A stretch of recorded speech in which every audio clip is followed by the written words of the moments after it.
Hello दोस्तों, आप सभी का स्वागत है समसामयिक घटना चक्र के इस ऑनलाइन प्लेटफॉर्म पर। मैं मोहित आप सभी का स्वागत करता हूं। आज अपने इस वीडियो में बात करेंगे 24 जून 2025 के महत्वपूर्ण करंट अफेयर जो विभिन्न पद पत्रिकाओं में आपकी परीक्षा के दृष्टिकोण से इंपॉर्टेंट है।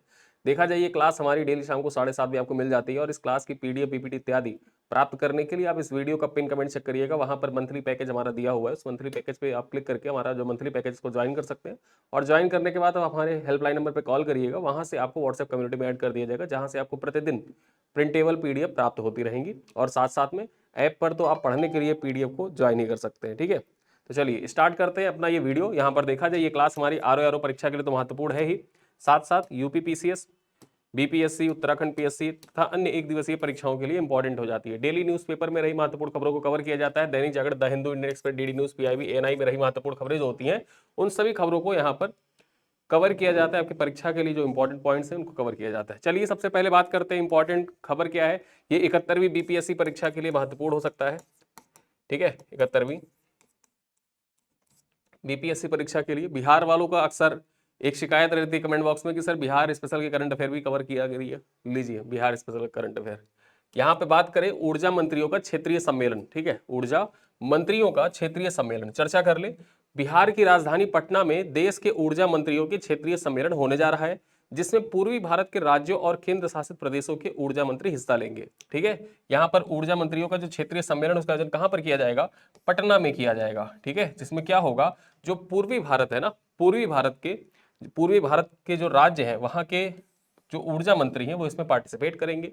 चर्चा कर ले, यह सम्मेलन 24 जून को पटना स्थित होटल ताज में आयोजित होगा, यानी कि आज।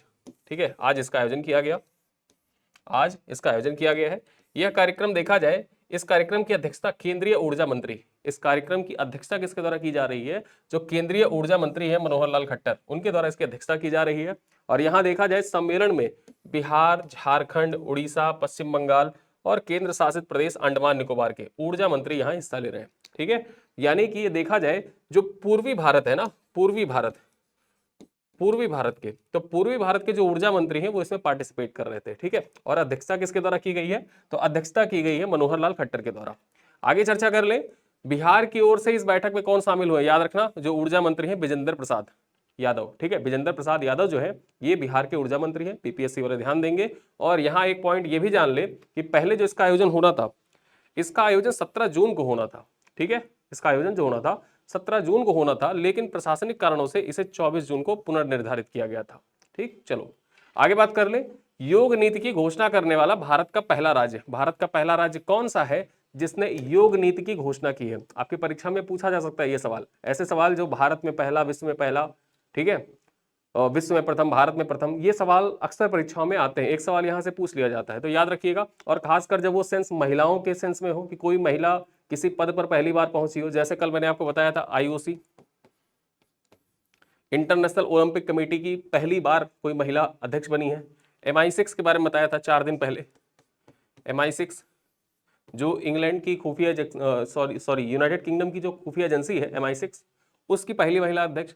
तो ये सारी जो नियुक्तियां हैं, अंतर्राष्ट्रीय नियुक्तियां, अंतर्राष्ट्रीय पद पर देखा जाए कोई संस्था है, अंतर्राष्ट्रीय संस्था, वहां पर जो इंपॉर्टेंट पोस्ट होती है उन पे कोई महिला अगर जो पहुंचती है, पहली बार पहुंचती है, तो वो आपकी परीक्षा के लिए इंपॉर्टेंट हो जाता है। ठीक है, तो यहां पर बात कर लें, उत्तराखंड के मुख्यमंत्री पुष्कर सिंह धामी ने 21 जून 2025 को 11वें अंतर्राष्ट्रीय योग दिवस के अवसर पर राज्य में योग नीति की घोषणा की। यानी कि उत्तराखंड जो है ये भारत का पहला राज्य बन गया है जिसने योग नीति की घोषणा की है। ठीक है, योग नीति की घोषणा करने वाला पहला राज्य कौन सा है? उत्तराखंड है। पुष्कर सिंह धामी के द्वारा देखा जाए योग नीति की घोषणा की गई है। चर्चा कर ले, उत्तराखंड आधिकारिक योग नीति की घोषणा करने वाला भारत का पहला राज्य बन गया है। राज्य सरकार ने रोजगार पैदा करने और पहाड़ी क्षेत्रों से पलायन को रोकने के लिए राज्य में गढ़वाल और कुमाऊं मंडलों में एक एक आध्यात्मिक आर्थिक क्षेत्र, जो आध्यात्मिक आर्थिक क्षेत्र होता है ना, उसकी स्थापना की भी घोषणा की है।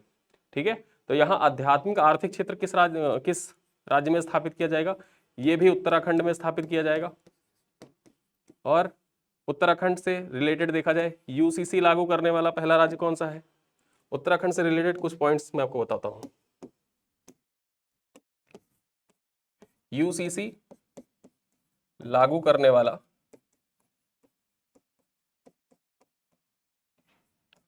पहला राज्य कौन सा है?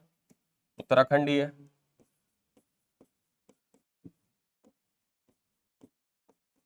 पहला लेखक गांव कहां पर है?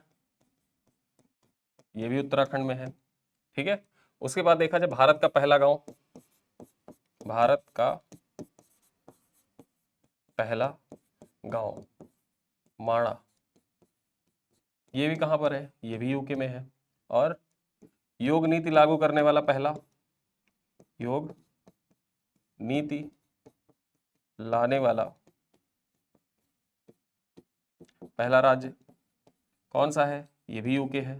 तो ऐसे ही देखा जाए तो उत्तराखंड जो है ये बहुत से ऐसे इवेंट्स हैं जिनमें प्रथम स्थान पर है। तो ये सारे इवेंट्स आप याद रख सकते हैं। ठीक है, और उसी प्रकार से देखा जाए एक एक आध्यात्मिक आर्थिक क्षेत्र कौन खोलने जा रहा है, स्थापना कौन करने जा रहा है? तो उत्तराखंड स्थापित करने जा रहा है। चलिए आगे बात कर ले। सिकल सेल रोग के उपचार के लिए भगवान बिरसा मुंडा पुरस्कार की स्थापना की गई है। ठीक है, यहाँ जो सिकल सेल रोग होता है ना, सिकल सेल एनीमिया, इसके उपचार के लिए भगवान बिरसा मुंडा पुरस्कार की स्थापना की जा रही है।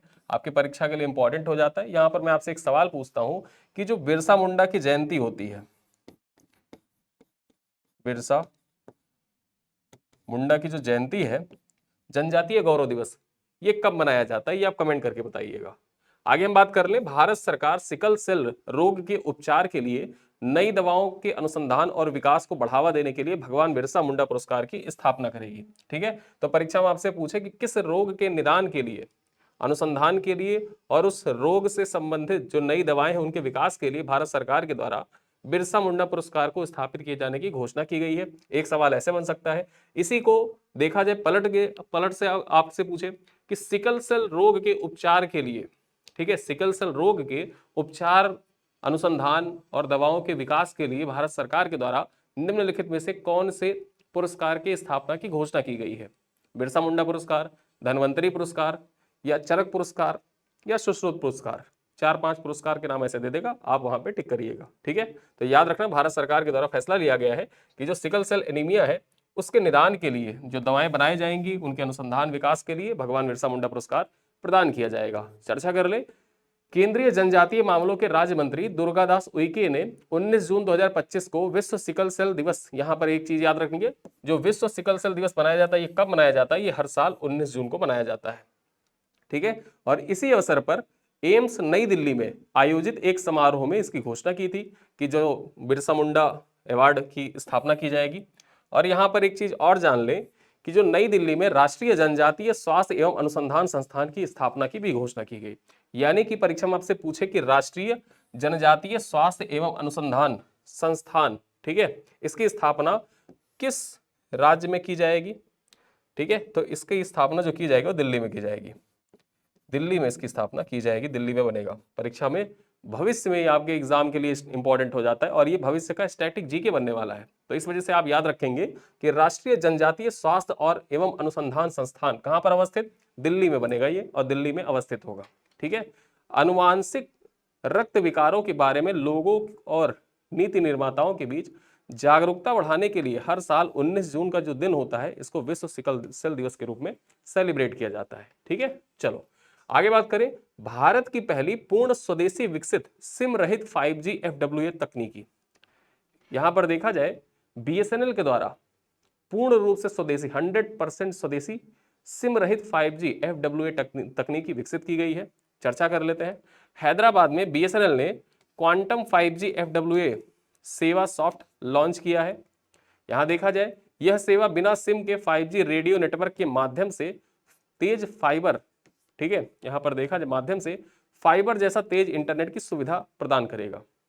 ठीक है, और आगे बात कर लें, यह भारत का पहला 100% स्वदेशी विकसित सिम रहित 5G FWA तकनीकी है। यह भारत का पहला 100% स्वदेशी रूप से विकसित FWA तकनीकी है। चलिए आगे बात करें। अगली खबर क्या है कि साइप्रस में UPI सेवा की शुरुआत हुई है। ये खबर जब साइप्रस गए थे PM मोदी उस टाइम पे कवर करना था लेकिन छूटा हुआ था। तो कोई भी ऐसा सवाल जो आपकी परीक्षा के दृष्टिकोण से इंपॉर्टेंट है छूटे ना, इस वजह से इसको आज कवर किया जा रहा है। यहां देखा जाए national payments corporation of India NPCI और साइप्रस के यूरो बैंक का नाम याद रखना, यूरो बैंक और NPCI के बीच में समझौते ज्ञापन पर हस्ताक्षर हुआ है। किस लिए? जिससे साइप्रस में UPI सेवा की शुरुआत की जा सके। ठीक है, एनपीसीआई और यूरो बैंक के बीच में समझौते ज्ञापन पर हस्ताक्षर हुआ है। और उससे होगा क्या इस समझौते से, यहाँ पर जो साइप्रस है ना, साइप्रस मेडिटेरियन सी में अवस्थित है साइप्रस, और वहां पर देखा जाए तो यूपीआई सेवा को लॉन्च की जा सकती है। इससे भारतीय पर्यटकों और व्यापारियों को लाभ मिलेगा। चर्चा कर ले। इसके अलावा गुजरात के गिफ्ट सिटी में एनएसई इंटरनेशनल एक्सचेंज ने साइप्रस स्टॉक एक्सचेंज के साथ एक समझौते ज्ञापन पर हस्ताक्षर किया है। ठीक है, जो एनएससी है, एनएससी ने साइप्रस स्टॉक एक्सचेंज के साथ भी एक समझौते ज्ञापन पर हस्ताक्षर किया है। ठीक है, तो गुजरात की गिफ्ट सिटी में ये अपनी संस्थान स्थापित करेंगे। चलिए अगली खबर क्या है, साउथ कोरिया में पहली बार सिविलियन डिफेंस मिनिस्टर की नियुक्ति की गई है। पहली बार सिविलियन डिफेंस मिनिस्टर की नियुक्ति की गई है। कोई ऐसा व्यक्ति पहली बार है जो डिफेंस मिनिस्टर बना है और वो आर्मी से संबंधित नहीं है। पहले क्या होता था कि आर्मी का व्यक्ति ही रक्षा मंत्री बनता था, लेकिन 64 सालों के इतिहास में पहली बार ऐसा हुआ है कि कोई आम आदमी, ठीक है, कोई आम आदमी वो मिनिस्टर बना है। चर्चा कर लेते हैं। दक्षिण कोरिया के 64 सालों के इतिहास रचते हुए राष्ट्रपति ली जे म्यूंग, राष्ट्रपति का नाम याद रखना, ली जे म्यूंग ने देश के रक्षा मंत्रालय की जिम्मेदारी एक आम नागरिक को सौंपी है। राष्ट्रपति ली जे म्यूंग जो थे, ये 5 बार के सांसद और डेमोक्रेटिक पार्टी के नेता अहान ग्यू बैक, क्या नाम है इनका, अहान ग्यू बैक को देश का नया रक्षा मंत्री नामित किया है। ये 5 बार के सांसद हैं, ठीक, 5 बार के सांसद हैं जो डेमोक्रेटिक पार्टी है कोरिया की उसके। ठीक है, और यहां बात कर ले इनके बारे में कि इससे पहले क्या होता था कि ये जो पद है ना रक्षा मंत्री का, मैंने आपको बताया कि इससे पहले ये पद हमेशा सेना के जो रिटायर्ड जनरल होते थे उन्हीं के पास रहता था। ठीक है, और हुआ क्या था, जैसे पिछले वाले जो राष्ट्रपति थे, दक्षिण कोरिया के जो राष्ट्रपति थे, उन्होंने आपातकाल लगा दिया। अब आपातकाल लगा दिया और उसमें जो रक्षा मंत्री थे उन्होंने उस तरीके से रिस्पॉन्ड नहीं किया जिस तरीके से उनको रिस्पॉन्ड करना चाहिए। तो जनता के बीच में हमेशा एक संदेह सा बना रहा कि कहीं ऐसा ना डिक्टेटरशिप आ जाए, सेना की डिक्टेटरशिप आ जाए। तो इसी वजह से देखा जाए जनता के बीच में जो विश्वास है उस विश्वास को जगाए रहने के लिए यहाँ पर देखा जाए साउथ कोरिया में पहली बार ऐसा हुआ है कि किसी सिविलियन को डिफेंस मिनिस्टर बनाया गया है। और पहली बार है तो इस वजह से आपकी परीक्षा के लिए इंपॉर्टेंट हो जाता है, इनका नाम इंपॉर्टेंट हो जाता है, अहान ग्यू बैक। ठीक है, चलो आगे बात करें। बिना ड्राइवर के चलने वाली रोबोटिक्स लॉन्च कर दी गई है। यहाँ पर रोबो टैक्सी जो है बिना ड्राइवर के चलने वाली, उसको लॉन्च किया गया है। और ये रोबो टैक्सी किस कंपनी की है, टेस्ला की है। ठीक है, टेस्ला की रोबो टैक्सी जो बिना ड्राइवर के चलेगी। आप देख सकते हैं इधर एक आदमी बैठा हुआ है और इधर ड्राइवरलेस है। ठीक है, तो ड्राइवरलेस कार जो पिछले 8-9 सालों से एलन मस्क चर्चा करते थे कि ऐसी कार हम लेकर आएंगे कि जो बिना ड्राइवर के चलेगी, ड्राइवर की आवश्यकता नहीं होगी, एआई से चलेगी, तो पूर्ण रूप से एआई संचालित कार है ये। ठीक है, तो टेस्ला ने ऐसी रोबो टैक्सी लॉन्च की है जो पूरी तरीके से एआई यानी आर्टिफिशियल इंटेलिजेंस से चलती है। यह बिना किसी इंसानी ड्राइवर के खुद ब खुद अपने गंतव्य तक पहुंच जाती है। फिलहाल इस अत्याधुनिक सेवा को देखा जाए तो अमेरिका के ऑस्टिन शहर में, किस शहर में, ये शहर का नाम याद रखना, शहर का नाम इंपॉर्टेंट हो जाता है। ठीक है, तो किस शहर में इसको लॉन्च किया गया है, ऑस्टिन शहर में लॉन्च किया गया है। किसने लॉन्च किया, टेस्ला ने लॉन्च किया है। और ये पूर्ण रूप से एआई संचालित रोबो टैक्सी है। ठीक है, परीक्षा में आपसे यही पूछ सकता है कि हाल ही में पूर्ण रूप से एआई संचालित रोबो टैक्सी किसके द्वारा लॉन्च किया गया है। ठीक है, टेस्ला के द्वारा लॉन्च किया गया है और ये पूरी तरीके से ड्राइवरलेस रोबो टैक्सी है। अगली खबर क्या है, आईएनएस नीलगिरी पूर्वी नौसेना कमान में शामिल हुआ है। ठीक है, आईएनएस नीलगिरी जो है ये पूर्वी नौसेना कमान में शामिल हुआ है। और ऐसे सवाल आपके परीक्षा के पीवाईक्यू में पूछे जा चुके हैं। ये आपके पीवाईक्यू में ऐसे सवाल पूछे जा चुके हैं करंट अफेयर्स से। चर्चा करें तो आईएनएस नीलगिरी प्रोजेक्ट 70A के तहत देखा जाए तो स्वदेशी रूप से निर्मित पहली स्टेल्थ फ्रिगेट है। और ये 22 जून 2025 को विशाखापत्तनम पहुंची और पूर्वी नौसेना कमान में शामिल हुई। यहां देखा जाए मुंबई में निर्मित यह युद्धपोत अब पूर्वी नौसेना कमान के सनराइज फ्लीट का हिस्सा है। कौन सी फ्लीट का, जो सनराइज फ्लीट है पूर्वी नौसेना कमान का, उसी में शामिल हुई है नीलगिरी। ठीक है, आईएनएस नीलगिरी। और इस युद्धपोत का ध्येय वाक्य क्या है, इस युद्धपोत का ध्येय वाक्य है अदृश्य बलम अजय शौर्यम। अदृश्य बलम अजय शौर्यम मतलब अदृश्य शक्ति अजय पराक्रम। ठीक है, इसका अर्थ है। यहां पर बात करें प्रोजेक्ट 70A वर्ग के और भी युद्धपोत जल्द ही नौसेना में शामिल हो जाएंगे, जिससे पूर्वी बेड़े की क्षमताएं और अधिक सुदृढ़ होंगी। चलिए अगली खबर पर चर्चा करें।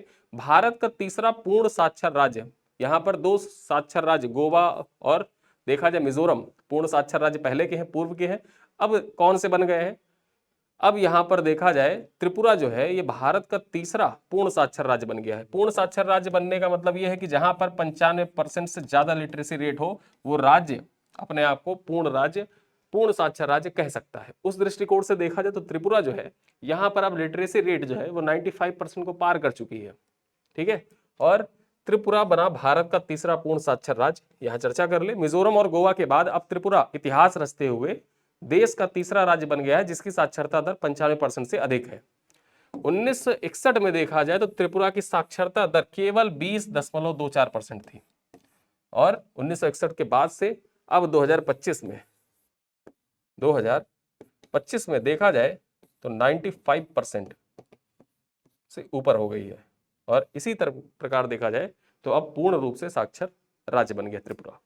चलिए अंतिम खबर की बात करें। फिल्म देसी ऊन, एक फिल्म है देसी ऊन, इसने क्या किया है, यहां पर जूरी पुरस्कार जीता है देसी ऊन ने। एनएसी 2025 में जूरी पुरस्कार मिला है देसी ऊन को। ठीक है, चर्चा कर लेते हैं। भारतीय संस्कृति और दृश्य कथा पर आधारित एनिमेटेड फिल्म देसी ऊन ने एनएसी इंटरनेशनल एनिमेशन फेस्टिवल 2025 में सर्वश्रेष्ठ कमीशन्ड फिल्म का जूरी पुरस्कार जीता है। सर्वश्रेष्ठ कमीशन्ड फिल्म जो है उसका जूरी अवार्ड किसने जीता है? देसी ऊन ने जीता है। देसी ऊन का नाम याद रखना, इंटरनेशनल अवार्ड जीत चुकी है ये। और यहाँ पर देखा जाए इस इंटरनेशनल अवार्ड के इतर भी बहुत से अवार्ड जीती है, आगे हम बात करेंगे उस पर। यह फेस्टिवल एनिमेशन उद्योग में सबसे प्रतिष्ठित वैश्विक मंच माना जाता है। ठीक है, यहाँ बात करें इस जो ये फिल्म है, इस फिल्म के निर्देशक कौन है? इस फिल्म के निर्देशक, देसी ऊन के निर्देशक है सुरेश एरियत। अब यहाँ पे जैसे आरआरआर के निर्देशक पूछ लिया था,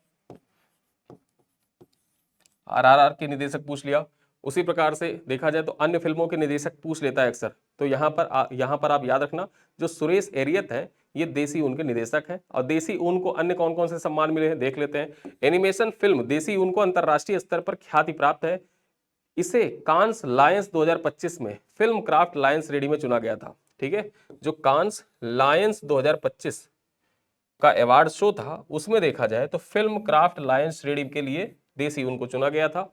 आगे देखें, इस फिल्म को क्यूरियस क्रिएटिव अवार्ड में भी पुरस्कार मिला है।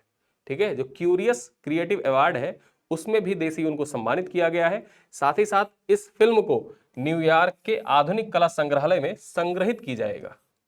ये फिल्म जो है इसको ये अवार्ड भी मिला हुआ है कि इसको भविष्य में देखा जाए तो जो आधुनिक कला संग्रहालय है ना वहां देसी ऊन को संग्रहित किया जाएगा। तो देसी ऊन आपकी परीक्षा के दृष्टिकोण से महत्वपूर्ण हो जाता है। इसने एनएसी 2025 में जूरी पुरस्कार जीता है, और इसके देखा जाए निर्देशक कौन है? सुरेश एरियत है। ठीक है, इसने फिल्म क्राफ्ट लायंस श्रेणी में कांस लायंस 2025 में अवार्ड जीता है, साथ ही साथ क्यूरियस क्रिएटिव अवार्ड भी जीता है, और इसको आधुनिक कला संग्रहालय जो न्यूयॉर्क में अवस्थित है वहां पर इसको संग्रहित भी किया जाएगा। ठीक, तो आज अपने इस वीडियो में लगभग हमने 10-11 खबरों पर चर्चा की, और आइए कुछ प्रश्न है आपके लिए जिनका उत्तर आप कमेंट बॉक्स में जरूर दे सकते हैं। हाल ही में पूर्वी भारत के राज्यों के ऊर्जा मंत्रियों की क्षेत्रीय सम्मेलन किस शहर में आयोजित हुआ?